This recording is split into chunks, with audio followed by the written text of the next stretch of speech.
오늘의 말씀은 전도서 3장의 말씀입니다.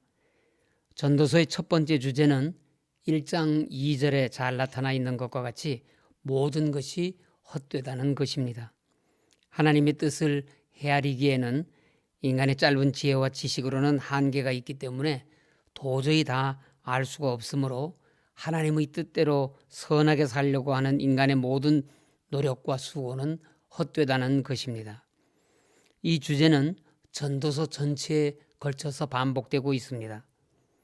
그러나 이러한 모든 것이 헛되다는 말이 인생에 대한 비관론이나 회의론을 가리키는 것은 결코 아닙니다. 이것은 우리 인간의 유한성을 깨닫고 전능자이신 하나님을 의지해야만 한다는 것을 강조하는 것입니다. 전도서의 두 번째 주제는 현재의 인생을 즐거워하며 살아야 한다는 것입니다. 그러나 이것은 현세주의나 쾌락주의를 의미하는 것이 아닙니다. 이것은 사람이 수고하고 노력하여 얻은 것으로 즐거워하고 자족하며 사는 것이야말로 하나님의 선물이라는 것입니다. 본문 13절에 사람마다 먹고 마시는 것과 수고함으로 낙을 누리는 그것이 하나님의 선물인 줄도 또한 알았도다라고 한 말씀에 그러한 뜻이 잘 나타나 있습니다. 이 같은 사상은 전도서 5장 19절에서 또한 어떤 사람에게든지 하나님이 재물과 부요를 그에게 주사 능히 누리게 하시며 제 몫을 받아 수고함으로 즐거워하게 하신 것은 하나님의 선물이라고 한 말씀이나 9장 9절에서 내 헛된 평생의 모든 날 곧 하나님의 해 아래에서 내게 주신 모든 헛된 날에 내가 사랑하는 아내와 함께 즐겁게 살지어다. 그것이 내가 평생에 해 아래에서 수고하고 얻은 내 몫이니라고 한 말씀에서도 반복해서 강조하고 있습니다. 하나님을 경외하며 하나님께서 주신 선물로 희락하며 사는 사람이야말로 인생의 허물을 극복하고 자기에게 주어진 인생을 지혜롭게 사는 사람이라는 말씀입니다. 전도서 3장에는 특별히 때에 대한 심오한 사상이 담겨져 있습니다. 본문 1절에 범사에 기한이 있고 천하만사가 다 때가 있나니라고 시작됩니다. 여기서 때란 하나님께서 정하신 때를 가리키고 기한은 하나님께서 정해놓으신 고정되고 한정된 시간을 가리킵니다. 하나님은 이 세상에서 일어나는 모든 일들에 기한을 두시고 천하만사에 이룰 때를 정하신 만물과 만사의 주권자이십니다. 그렇기 때문에 우리가 마음에 간절한 소원을 품고 어떤 일을 행할지라도 모든 일의 성취는 사람의 계획과 시간표대로 되는 것이 아니라 하나님께서 정해주신 계획과 시간표대로 이루어집니다. 이것이 하나님의 계획과 섭리입니다. 사람이 태어나는 것과 죽는 것이 우연이나 운명에 의하여 결정되는 것이 아니라 하나님께서 정하신 때에 이루어지는 일이라는 것입니다. 그러므로 우리는 인간의 출생뿐만 아니라 죽음조차도 겸허하게 감사함으로 받아들일 수 있어야 합니다.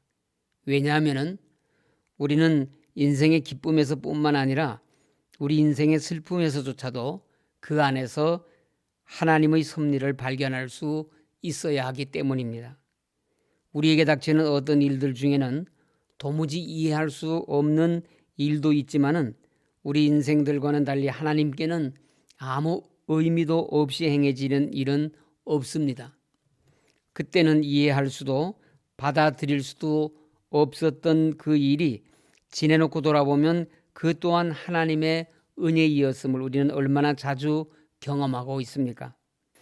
그러므로 우리는 범사에 하나님의 뜻과 때가 숨겨져 있음을 믿고 겸허하게 받아들여야 합니다.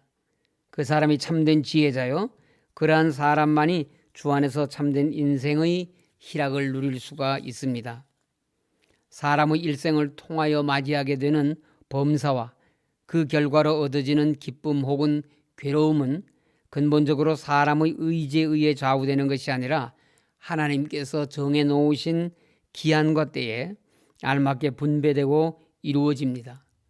전도자는 우리에게 눈앞에서 벌어지는 현상만을 바라보고 일이 일비할 것이 아니라 그 모든 일을 배후에서 주관하시고 완벽한 계획하에 온 우주를 섭리하고 계시는 분이 바로 하나님이심을 깨닫게 되기를 촉구하고 있습니다.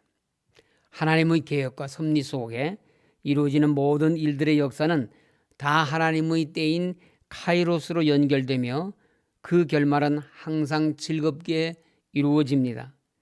그러나 반대로 하나님 없이 살아가는 사람들의 모든 일들은 목적 없는 세상의 시간인 크로노스로 연결되어 그 결말은 헛되게 끝나고 맙니다. 2절부터 8절에는 하나님께서 때를 따라 이루어 주시는 역사를 보여주신 구체적인 예를 열거하고 있는데 여기서 때란 말을 무려 28번이나 사용하였습니다. 2절에 날 때가 있고 죽을 때가 있으며 심을 때가 있고 심은 것을 뽑을 때가 있다고 하였습니다.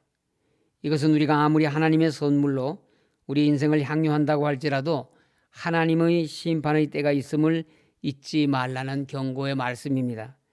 나에게도 인생의 마지막 때가 있음을 기억하고 하나님 앞에서 종말론적 인생을 사는 사람이 참된 지혜자입니다.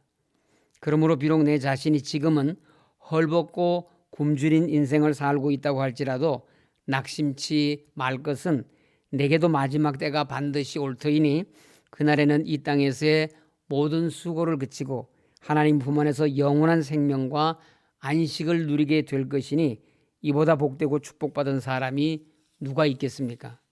탄생과 죽음, 울음과 웃음, 원수 맺음과 사랑, 전쟁과 평화, 이렇게 극과 극인 두 단어를 통해서 하나님께서 우리에게 알려주시고자 하는 뜻이 무엇이겠습니까? 사실 이러한 두 극단은 동이서에서 먼 것처럼 멀어서 돌이킬 수 없는 것이라 생각되는 것들입니다. 그런데 전도자는 이 두 가지 극과 극처럼 보이는 일들이 서로 만날 수 없는 평행선상에 놓인 것이 아님을 말하고 있습니다. 하나님께서 정하신 때가 되면 생명은 죽음으로, 울음은 웃음으로, 전쟁은 평화로 뒤바뀔 수 있다는 것입니다. 이러한 본문 말씀을 통해서 우리는 인생의 이쪽 편에서 다른 저쪽 편을 볼 수 있는 자세를 배워야 합니다. 바벨론에 짓밟혀 성벽도 성전도 왕궁도 무너진 폐허가 된 예루살렘에서 예레미야 선지자는 예레미야애가 3장 21절에서 이것을 내가 내 마음에 담아두었더니 그것이 오히려 나의 소망이 되었다고 하였으며 바울 사도는 고린도 후서 12장 10절에서 그러므로 내가 그리스도를 위하여 약한 것들과 능력과 궁핍과 박해와 권고를 기뻐하노니 이는 내가 약한 그때의 강함이라고 하였습니다. 우리는 믿음의 선지인들의 이 놀라운 고백을 듣는 데서 그쳐서는 안 되겠습니다. 우리 입술로 고백하고 우리 눈으로 볼 수 있어야 합니다. 그렇게 할 때 우리는 답답한 일을 만나도 실패를 당해도 낙심하지 않고 오히려 고난 속에 숨겨진 축복의 보화를 발견하게 됩니다.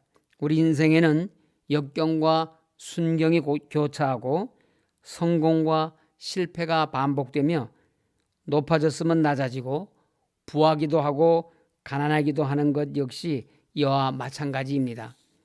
그러므로 어떠한 순간에도 낙심할 것도 자만할 것도 없으며 우리의 상황이 좋다고 해서 아니면 최악이라고 해서 우리의 생각과 행동까지도 극단으로 치우치지 않기를 바랍니다. 또 다른 한편을 항상 염두에 두고 우리의 앉고 일어섬을 아시고 우리의 머리털까지 세신 바 되시는 하나님이 나와 함께 하신다는 것을 믿고 역경이든 순경이든 흔들리지 않는 자세로 하나님을 섬기며 자신의 인생을 세워가시는 성도님들이 되시기를 바랍니다. 전도자는 무엇을 할 때라는 구절을 반복함으로써 우리 인생 가운데 나타나는 각종 사건들의 배후에는 하나님의 절대 주권이 역사하고 있음을 강조합니다. 이런 말씀은 11절에서 이와 같이 유한한 인간에게 하나님께서 영혼을 사모하는 마음을 주셨다고 함으로써 상대적인 인간이 절대적인 하나님을 믿고 알 수 있는 지혜를 베풀어 주셨습니다. 11절에 하나님이 모든 것을 지으시되 때를 따라 아름답게 하셨고 또 사람들에게는 영혼을 사모하는 마음을 주셨느니라고 하였습니다.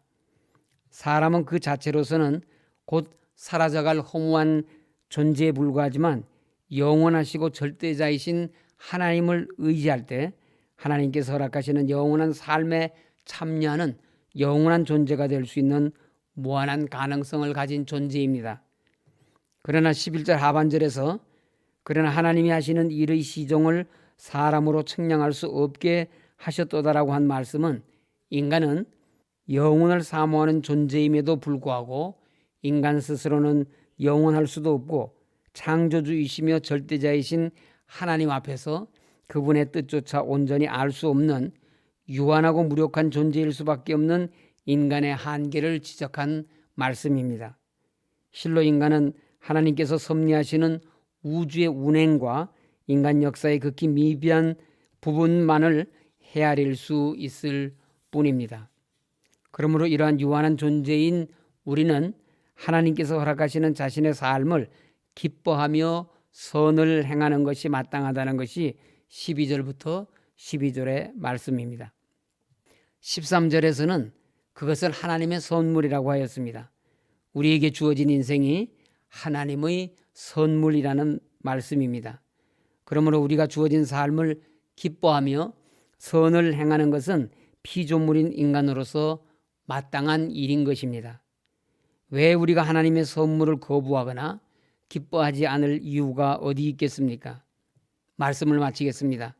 하나님은 모든 인생에게 각각의 기한과 때를 정하셨고 계획과 섭리에 따라 세상을 통치하고 계십니다.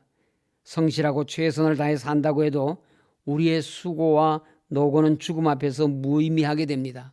그러나 전도자는 허무하고 헛될 뿐인 세상을 극복할 수 있는 바른 길을 제시해 주고 있습니다.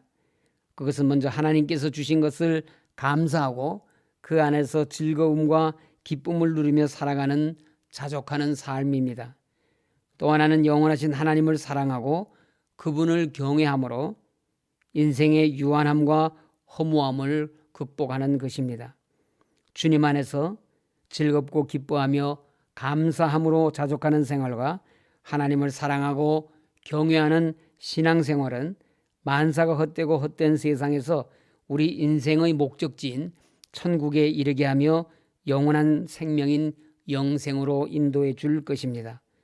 그러므로 우리 모두 이 같은 인생을 살면서 하나님의 거룩하신 뜻을 이루는 모든 선한 일에 충성을 다하시는 서울교회 성도님들이 되시기를 간절히 소원합니다. 아멘. 기도하겠습니다. 하나님 아버지, 우리가 사는 날 동안 먹고 마시는 것과 수고함으로 낙을 누리는 것이 모두 하나님의 선물인 줄을 깨달아 알게 하시옵소서. 우리가 누리는 것으로 육체의 쾌락을 위해 살지 않게 하시고 영혼을 사모하는 마음으로 하나님의 영광을 위해 살게 하여 주시옵소서. 우리 교회가 속히 회복되어 온 성도들이 하나님 앞에서 살게 하여 주시옵소서. 안식년보난 대법원 상고심과 교회의 모든 송사를 하나님께서 주장하여 주시어 바른 판결 나게 하시어 교회가 속히 회복되게 하시옵소서. 이 나라를 지켜주시고 코로나19가 속히 소멸되게 하시고 복음화된 통일조국 속히 이루어져서 이 땅에 참된 하나님의 평화가 임하게 하여 주시옵소서. 오늘도 우리 교회 모든 성도들을 지켜주시고 특별히 병상에 계신 환우들에게 치유의 은총을 베풀어 주시옵소서. 예수님 이름으로 기도드립니다. 아멘.